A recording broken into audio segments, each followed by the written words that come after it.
Hello and welcome to the Business of Podcast. I'm your host Deepak. I'm delighted to welcome Dr. Minal Pathak to our podcast. Please join me in extending a warm reception. Dr. Minal Pathak is an associate professor at the Global Center for Environment and Energy at Ahmedabad University, India. She served as a senior scientist with the IPCC Technical Support Unit from 2017 to 2023, contributing to the global warming of 1.5 C and climate change and land reports, and co-editing the sixth assessment report and the 2023 synthesis report. She also contributed to the UNEP Emissions Gap Report 2023. Dr. Minal leads the South Asia Hub of the Urban Climate Change Research Network in collaboration with Columbia University's Earth Institute. Her research focuses on climate change mitigation in urban areas, transport and buildings, with an emphasis on co-benefits and development. She is an associate editor for Climate and Development Journal. In this episode, Dr. Pathak will share valuable insights from her research on the high price of high life, how luxury affects climate and society. Professor Minal, it is truly a pleasure to have you with us today. Thank you so much, Deepak. Thank you for inviting me. Dr. Minal, in your exploration of the intersection between luxury consumption and its environmental impact, how do you define luxury in the context of its effect on both climate and society? So there are many definitions in literature, but I'll go with the simplest one, which is that consumption that is taken, luxury consumption is consumption that's primarily taken by high-income households. And in the economic sense, this would mean that luxury goods are a subset of normal goods, where the income elasticity of demand is positive, which means that as consumers' income increases, the amount of goods and services they purchase also increases. And just to give you some examples, these might include, for example, excessive or high consumption of transportation. For example, large vehicles would classify, SUVs would classify as luxury consumption. In the residential sector, this would be large houses or multiple homes.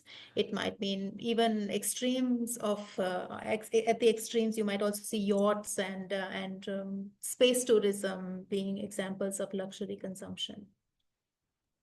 You have discussed the issue of emissions inequality across different income groups.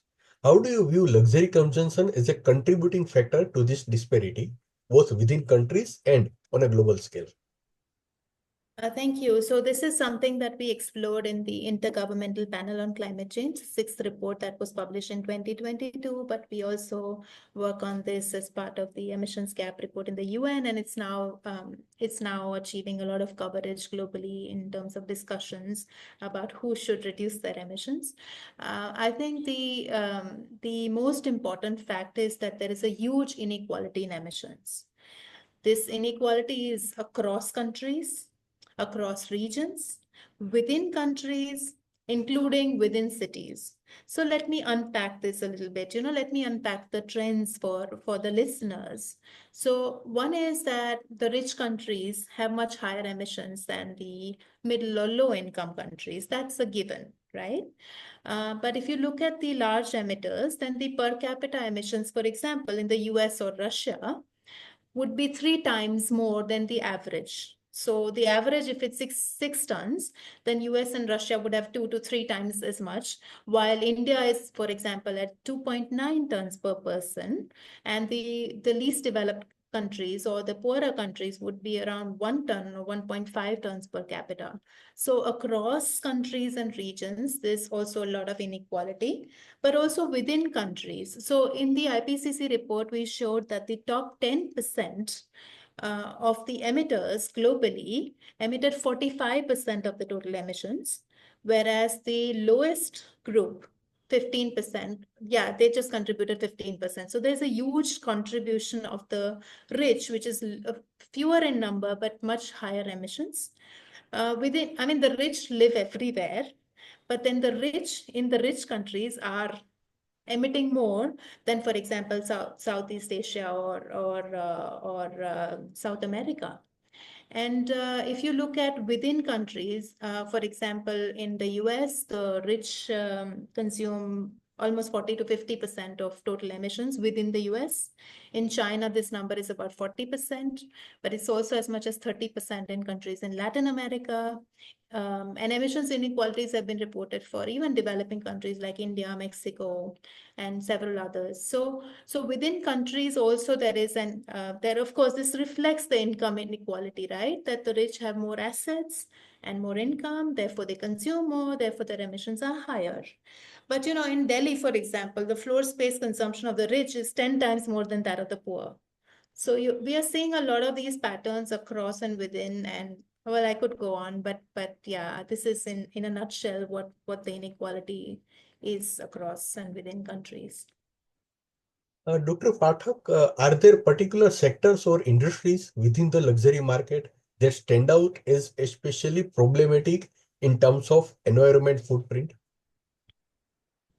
I did mention this at the beginning of the podcast that if you look at the transport sector, for example, then this would include private planes. But generally, flying in general has a higher carbon footprint per person. This would also mean larger road vehicles like SUVs, yachts that the billionaires own these private planes and yachts. But the other one that a lot of us, or where we don't, the thing about luxury emissions is that we don't think we are the top 10%. A lot of the top 10% would not think that they are the people consuming. For example, luxury fashion is an example that you and I probably don't own yachts. The listeners don't own the yachts and the planes, and they think this is not for us. But really, luxury fashion contributes hugely to emissions. And just to give you some sense of the numbers, in 2021, the 9 top fashion luxury companies reported like 13 or 14 million tons of carbon dioxide emissions. So, and these brands, and we don't just talk about emissions, but if you look at the environmental footprint in terms of deforestation, in terms of materials, in terms of natural and synthetic fibers, or some rare materials. I would give you the example of alligator skin bags. And there are all these the kinds of leather that we are getting in the luxury market. So sometimes we think that it's only the large vehicles that's luxury consumption, but all of us are, I would say, at some level consuming luxury. Depends on where you are and what your income level is. How do you perceive the tension between the pursuit of luxury consumption and the urgency of addressing the climate emergency?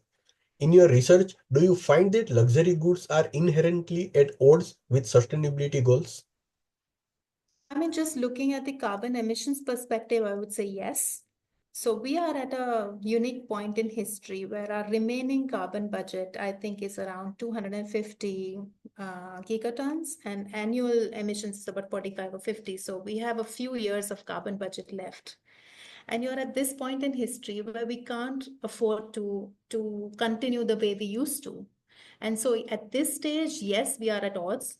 Humanity has exceeded other planetary boundaries, like you talk about ocean acidification or warming or other climate impacts or biodiversity loss. So it's not just for emissions, but all other sustainability goals are also at risk with the level of consumption that we are seeing today. And luxury is also associated not just with extravagance, but also with waste, right? There's a lot of waste, like all the plastics from this kind of consumption is landing up in oceans and leading to other kinds of impacts. And we're not even fully understanding the nature and extent of these impacts. And some of these impacts are irreversible. So we are not going to be able to bring back and look at what is happening to Delhi, right? That's a classic example. I mean, I could give you, it's just because we are in this context. It's not like we are naming or shaming a particular country or city, but look at the floods in Spain. I mean, we are witnessing these extremes in our lifetime. So I feel very strongly as a researcher, but also as an individual living in this time, as someone who is a mother to a daughter, that for our future generations, we are at this stage where luxury consumption cannot really be justified. What role do advertising and social media play in promoting luxury consumption, particularly among younger generations? And how does this influence environmental attitudes and behaviors? I think advertising plays a very important role. And by the nature, I mean, marketing or advertising is designed to target the lifestyle and preferences. Their objective is to create demand sometimes when there is none. And then advertising, particularly with, for example, sports persons who millions of people follow, trickles down to other groups. And so it enhances their aspirations. They want to emulate these high status individuals. And some studies, because we were working on this study on luxury consumption, and we looked at a lot of literature, and um, and some studies are saying that just like tobacco consumption, there should be a ban on fossil fuel advertising. And I think a lot of, for example, companies or investment houses are now starting to take bold steps to detach themselves from fossil fuel companies. But, just to give some credit, I think a lot of luxury companies are also trying to incorporate sustainability. So it's not a glass half empty. I mean, it's not glass fully empty, I would say. There is some signals happening. These companies are trying to, so you can use responsible advertising, for example, to highlight, so for example, attributes like moral satisfaction or nature experiences, to try and create, for example, sustainable tourism that not only caters to the well-being of the individual, but probably makes a positive impact to the place. Like where I know an example, for example, in Scandinavia, where this family is promoting a, a resort where they are trying to get individuals to clean up and plant native species and enhance insects, the local flora and fauna there. So there are all these new initiatives happening where companies are also trying to see how they can survive, sustain, and make a profit while not creating the same level of damage that was happening in the past. But I would say social media has a huge role to play. We know how much the younger generation is influenced by social media. And in particular, in the paper that will be published, we are talking about how celebrities, famous actors, religious leaders, sports persons, they have a very important role to play in shaping these norms. How they act, what they consume, what they go out and say is looked at and followed by millions. So therefore, I mean, they have a particular responsibility towards the society. Have we encountered any specific literature or policy initiatives that address the role of luxury consumption in driving climate change and social inequality? So we've looked at a lot of examples. If you ask me which one's been adopted and has achieved success, there are fewer examples, but there is, if you ask me, are there examples? I would say yes. And these range from carbon taxes, luxury taxes, inheritance tax, even instruments targeting specific consumption like meat consumption, for example. There are meat taxes being proposed in Europe to get people to switch away to plant-based diets. But we know that any uniform tax would affect the lower socioeconomic groups adversely, and therefore they have to be carefully implemented so that we minimize the trade-offs. But one of the ways to do it would be to recycle revenues that you get from such a consumption tax. But I know that there are now countries are considering banning flights on routes where train is available, for example. Um, there's, I don't know, mandates for large companies that they should publish their emissions so that investors and shareholders know what they're doing or not doing. I talked about flight bans. I talked about fossil fuel advertising. There's also wealth tax that, when some of this is being proposed. I know recently Brazil at the G20 summit proposed that there should be a billionaire tax on all of the world's billionaires, because that's the group we want to target, right? Because we know that if you actually make a vehicle more expensive through registration tax, it's not really going to deter consumption by the richest group, right? Because they will still pay the tax in. So it requires a specific kind of instrument. And we're not seeing There is also hesitation. There are political barriers to adoption of these. There's public resistance that in France, when they proposed the fuel tax, and there were large scale protests among people, and therefore there's lack of political will to adopt a very ambitious kind of tax. And these are also the people who are powerful. They shape these narratives in society. They shape the governments in many cases. They drive the investments and in many cases the economy of the country. So the instruments are there, but implementing them and raising ambition will require much more effort. From your perspective, what role can companies play in mitigating the environmental impact of luxury consumption? Are there any examples of brands successfully integrating sustainability with luxury? Yeah, I'll talk about the problems first, and then maybe we can go into the good examples. See, the problem that I'm seeing is a lot of companies are now, well, we are seeing some labeling initiatives, where companies are trying to be more transparent about what the company is about. They have targets and they have these campaigns, but a lot of this is still greenwashing. It's not supported by data. And so as a consumer, it's harder for you to tell whether a company is actually sustainable or not. So I would say from the company's perspective, of course, enhancing efficiency, which saves them costs, but also more ethical business practices to to be transparent about if they are claiming reductions, can we see the data? The reporting I talked about, scope 3 emissions, where your supply chain is, where you're sourcing your raw materials from. So I would say some of these are areas that companies need to improve on.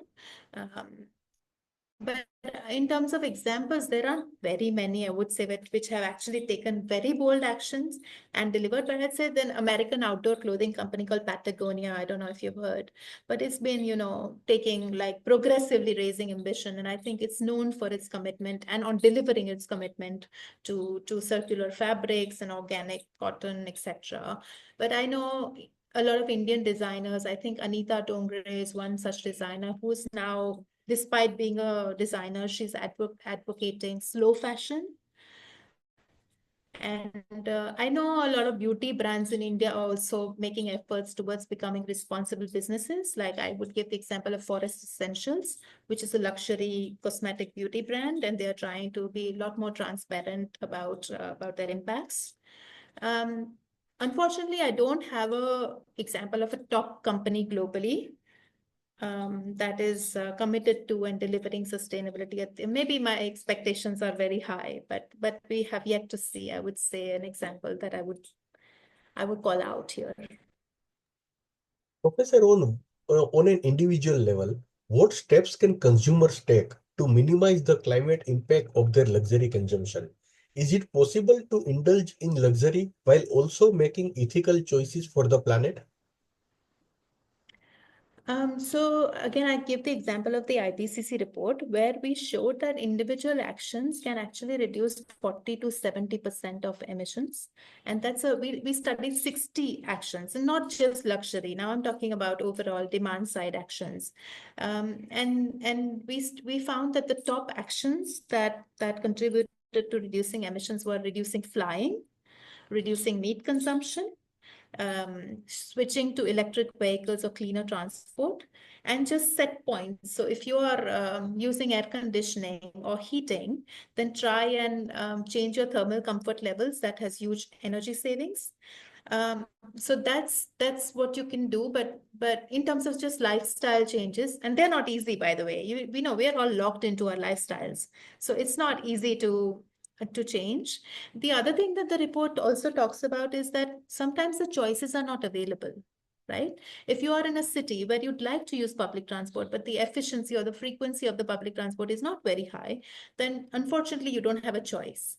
But I'm talking about contexts where you have a choice, where in many countries we know that public transport is the quality of a public transport is amazing, and there we would expect that people would or should be making those choices. And if those societies are not making those choices, then we need to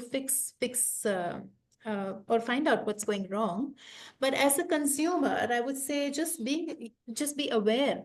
Like, how many people read labels on what they buy? How many people understand what companies are doing compared to what they're claiming? How many of us go to the website of the company and choose up? How many of us think before we buy?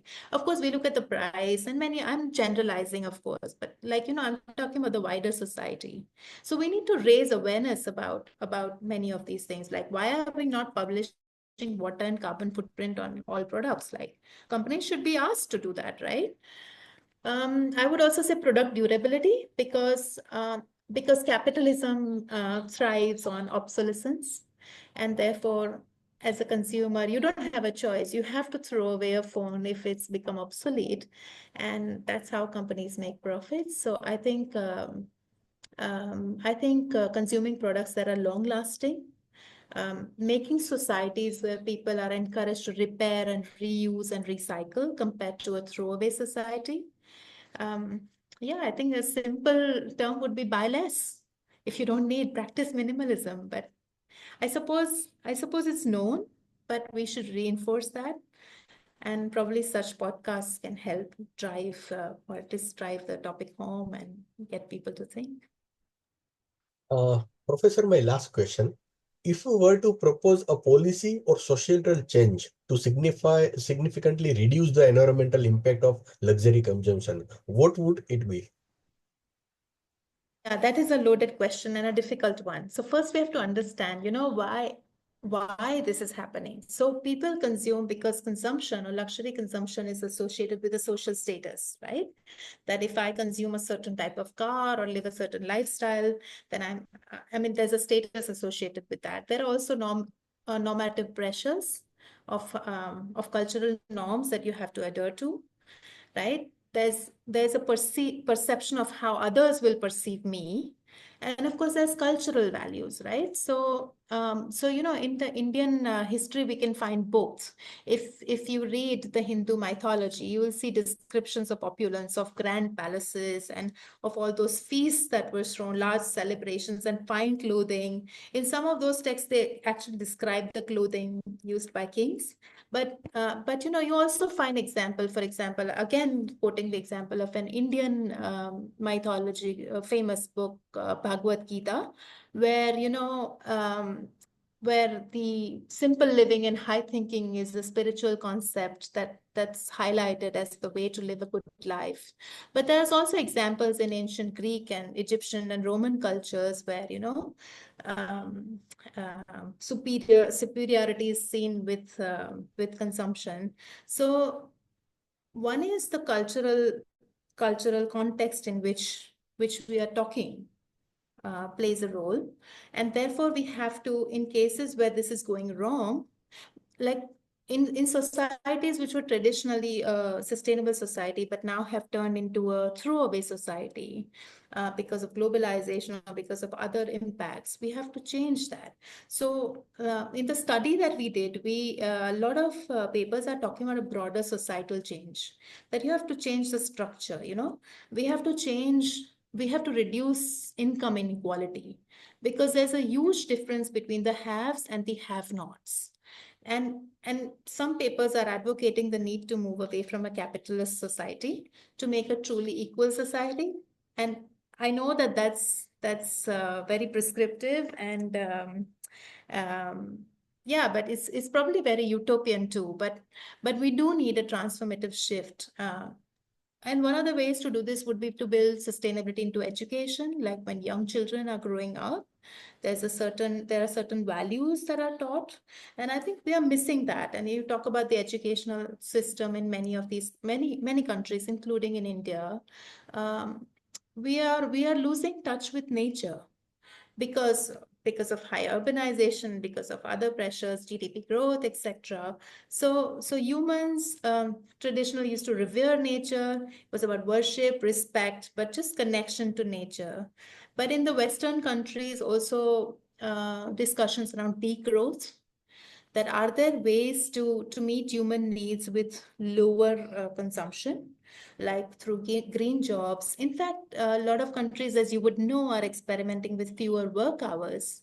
It probably doesn't work in all contexts, but if people didn't aspire just towards high incomes, or if countries did not aspire towards very high levels of GDP growth, but focused on people's well-being, then we have to take our society to a level where the objective is not just monetary growth, but it is about how happy people are, uh, whether they enjoy good health, whether we are able to provide education and well-being at much lower levels of emissions.